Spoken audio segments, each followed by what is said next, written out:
24 fevral Amerika Tashqi ishlar ministrligining bayonotchisi kundalik axborot e'lon qilish yig'inida muxbirning savoliga javob berib, Xitoyning Uyg'urlarga yurgizib kelgan jinoyatini irqiy qirg'inchilik va insoniyatga qarshi jinoyat deb qayta ta'kidlagan.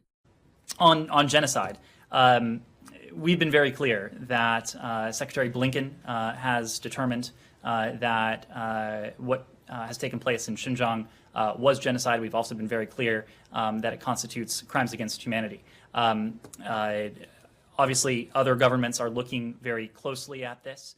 Biz Amerika Tashqi ishlar ministri Antony Blinkenning Xinjiangda yuz berayotgan jinoyatlarni irqiy qirg'inchilik deb bekitganligini aniq bilamiz. Shunaqla biz u jinoyatning insoniyatga qarshi jinoyat ekanligini bilamiz. Ro'shanki, boshqa davlat hukumatlarimi bu irqiy qirg'inchilik jinoyatiga yaqindan diqqat qilyotdi. Amerikaning sobiq tashqi ishlar ministri Mike Pompeo 19 yanvar Xitoyning jinoyatini irqiy qirg'inchilik va insoniyatga qarshi jinoyat deb atagandan keyin yangi tayinlangan tashqi ishlar ministri Antony Blinken buni muayyanlashtirgan edi. Antony Blinken yana 23 fevral o'tkazilgan Birlashgan Davlatlar Tashkiloti kishilik huquq kengashi yig'inida Xitoy hukumatining Uyg'urlarga qarshi olib borgan jinoyatiga sukut qilmaydiganligini bildirgan va uni qabilik jinoyati deb atagan. Together, we must push back against blatant attempts to subvert the values upon which the United Nations was founded, including that each of us as individuals are endowed with human rights and that states are obliged to protect those fundamental rights.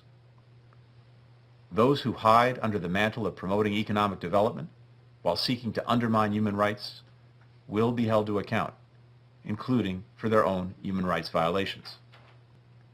We'll speak out for universal values when atrocities are committed in Xinjiang or when fundamental freedoms are undermined in Hong Kong. 22 fevral Kanada parlamenti Avam palatasi Xitoyning Uyg'urlarga qarshi yurgizgan jinoyatini 0 ga qarshi 266 ovoz bilan irqiy qirg'inchilik deb bekitgandan keyin Angliya, Gollandiya qatorli g'arb davlatlaridami bu masalani parlamentida kun tartibiga qo'yib, Xitoyning jinoyatiga aniqlama berish va shu asosda Xitoy bilan bo'ladigan savdo va diplomatiya siyosatlariga tuzatish kirgizishni o'ylashib etibdi.